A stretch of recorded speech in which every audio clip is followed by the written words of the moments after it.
right? They started with a movie and created this whole universe of things that were all interconnectivity, whether it was movie, TV shows, and all that.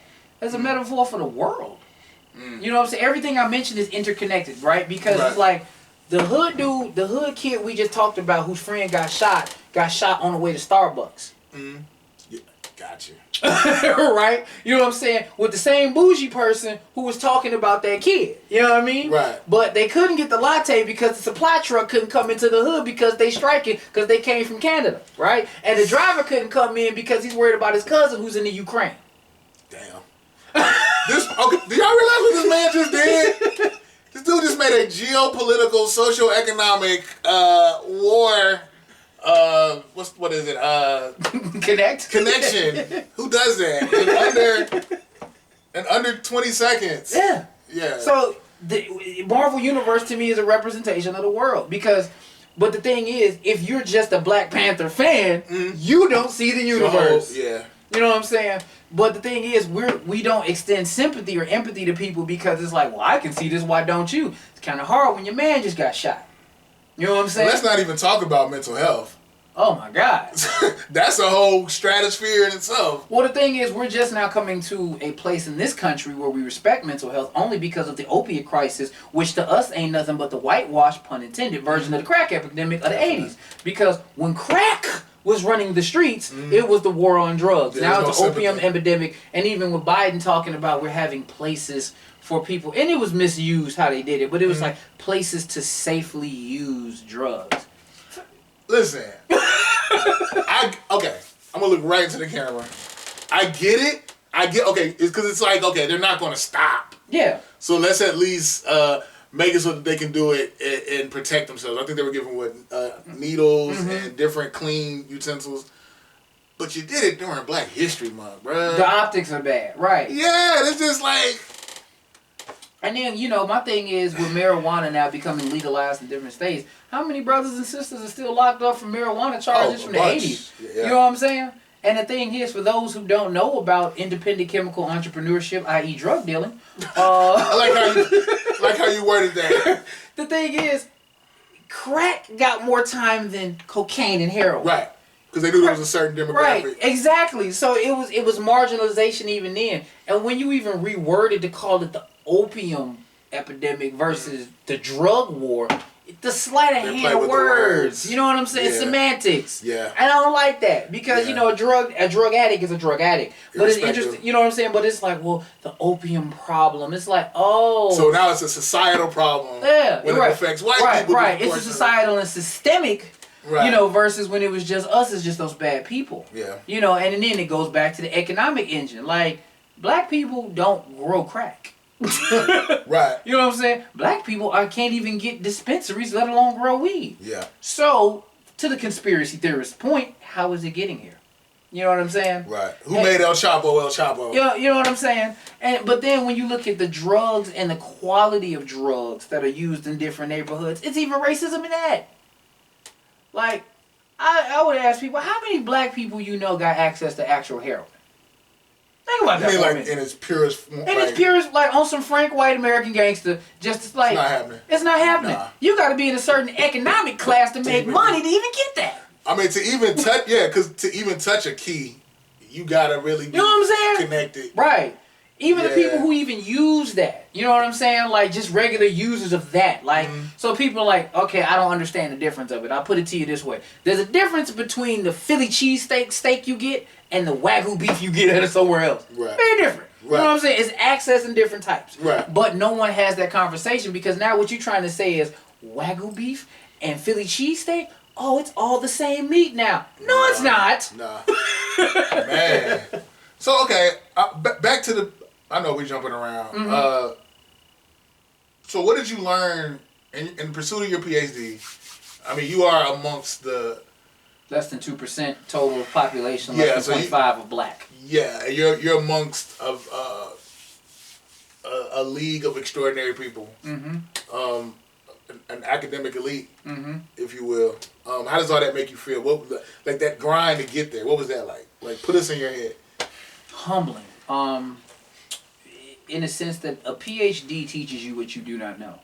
Okay. So one of the things that they teach you early in the program is the reason a PhD is so difficult. They say for the rest of your life, people are always going to reference you in the conversation, even if their point is not relevant. Because they be like, "Oh, I talked to a PhD.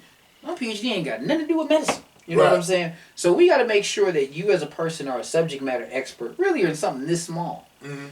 And once you get there, it's kind of like, oh my God, I know this thing, but there's so much I do not know. Right. It changes you, and it also makes you very cautious of what you say and think. Got you. You know what I'm saying? Because it's rigor. Like, some of my friends hate this about me now. They can write me a 10-page thing, and I can answer it in a sentence. So does that make them feel like you're simplifying what they said? Or, okay. Part of what you do is you take big concepts and do this. Right. And break them down. So, like you said, I was able to geopolitically connect the Marvel Universe 20 things in 20 seconds. Right. That's a skill you learn. Yeah. You know what I'm saying? But when you get there, when you're black, it's kind of like, you know, you realize you are on the backs of multiple tribes. Gotcha. I didn't get here alone. You know, during my graduate experience, over 18 years, 2 master's degrees and a PhD, both my parents have died. Grandma died. I almost died. I went through a black president, an economic decline, and a pandemic. So you mentioned earlier about PTSD. Right. I know I have PTSD because it's like you get to this space and you're in a league that most people really can't even fathom where you're at. Right. And it's like you and I are both alphas. To the non-Greeks, it's like, what's it like when you cross? Right. You don't know what that person went through. If this is their first time, this achievement that they cannot share with loved ones. So you're like, all right, I got it. What now? My thing is I have a responsibility. You know, in the words of Liam Neeson in Taken, I have a certain set of skills. Right. You know what I'm saying? That I want to help my people specifically and the world in general. You know, but it's a rigor that, you know, everyone's like, oh, I want to do a PhD. And I tell anybody, if you just graduated with a master's, do not go into a PhD for at least 1 or 2 years. Do not. Wow. Because you need that downtime. You know, because it's like getting a new, like, master, if you will. Like, people think, oh, I got a bachelor's degree, I can do a master's. It's humbling because when you do a master's, everybody in the room got a bachelor's. Right.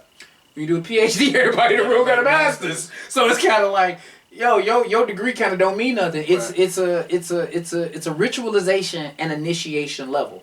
We've been doing it all our lives. You graduate from kindergarten and you move to K through 8. And then when you get to high school, none of that mattered. Right. It's just at a higher level. So when you think of that, you become really introspective and reflective on your journey, and then go, well, I've made it. What am I going to do with it? Well, what are you going to do with it? Well, in my case, like I said, the goal eventually is to be a dean of a business or a design school. But in the meantime, I do consult businesses on growing and scaling. I have my own consultancy. Okay. If people ask, how would you describe your consultancy? I said my job is to be the wolf in Pulp Fiction. So people come to me with problems, and I try to remedy the problems as quick as possible. And, you know, quickly usually is costly. You know, you pay for what I do. But, you know, a lot of times it's taking knowledge that I can charge what you think is stupid for an hour.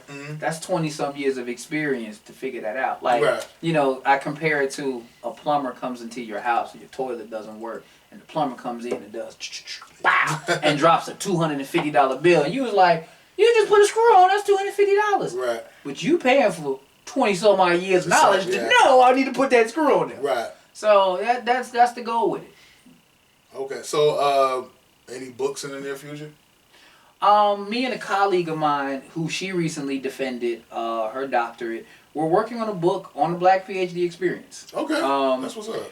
A lot of times, for anyone who doesn't know, the PhD experience is just rigorous in general. But then being black and the things that, you know, I went through as I shared with you, my journey through my PhD was nothing short of perpetual hazing on a mental, psychological, and emotional level.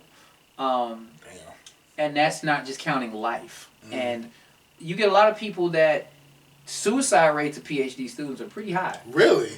Yes. I didn't even know that was like a thing. Oh yeah, because what it costs to sacrifice, you know, you may not be able to work, or can you work? Can you sustain yourself? You're missing family things and all that wears on a person. Yeah. So, you know, we want to do a specific project, you know, read a book, and to be determined, that we're working on. So her and I are kind of in the early stages of that. Okay. And then hopefully in 2023, I'm actually doing a monogram book of my artwork. Okay. The title of it is "Ask Me Now I'm an Artist." The Nas quote. Those who don't know, I've been a photographer for over 20 some odd years, and the foreword, I can't disclose who's writing it, but it's a very possible well-known person doing my foreword. Okay. So now that I'm done with that, it's kind of going back to how are you contributing to the world and making things better. But those are my two writing projects that are on the docket. Now, what about the music? What you got going on with your music? So now that I'm done with PhD Praise Black Baby Jesus with dreadlocks. with dreadlocks. With dreadlocks.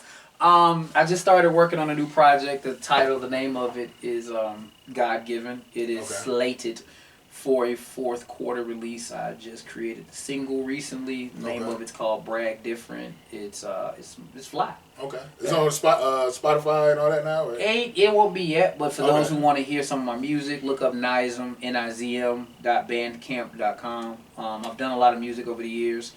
I'm excited to be doing music I'm 41, I know I don't look it.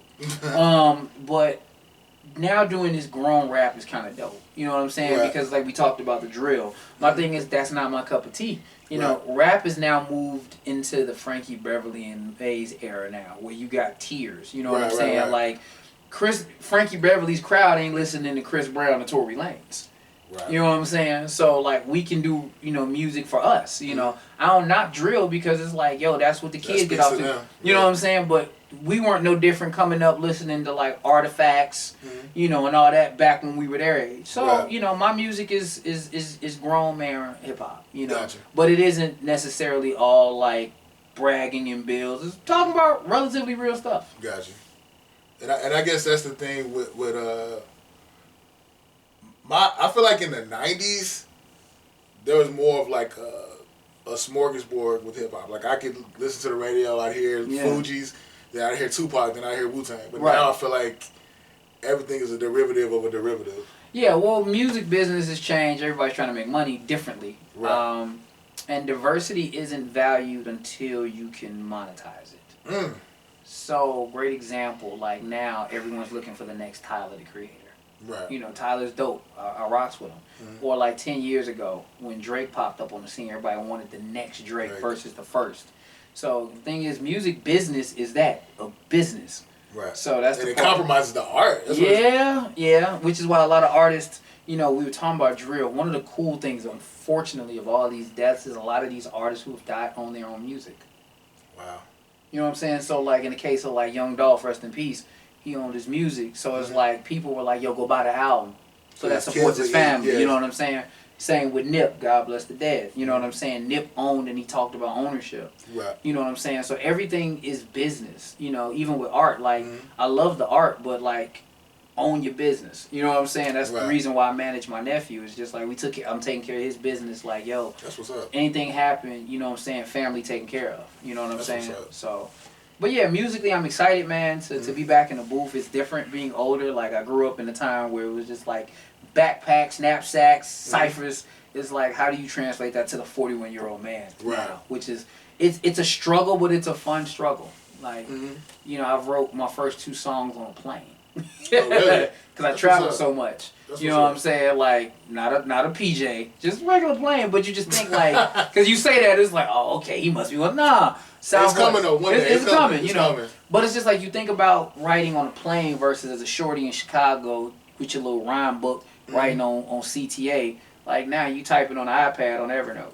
You know what I'm saying? It's just it's perspective. You know, and you know my goal with this album is just to make an honest album. I'm not trying to change the world. It's just me sharing my thoughts. You know, I try to make content quality, not quantity. I can pump music, but it's like, you know, I want it to be like a good wine. You sift. You know what I'm saying? You just don't knock out real quick. So, you know, like I said, hopefully fourth quarter this year. But the great thing is, cool thing is, ain't no one rushing to hear my music. So that's a freedom. You know what I'm saying? Because a lot of time we put pressure on ourselves, like, yo, I gotta do this, I gotta do that. Like, man, ain't no rush. Take your time and do it right. Because when it drops, I want it to be solid. I want it to be solid. So yeah, I'm excited, man, because I'm tired of PhD writing. Jesus Christ. Okay, so in closing, what is something that you, I guess, how do I say it? What is something that you want all? And this is kind of, how do I say it? What is it that you want black men to understand? Be you.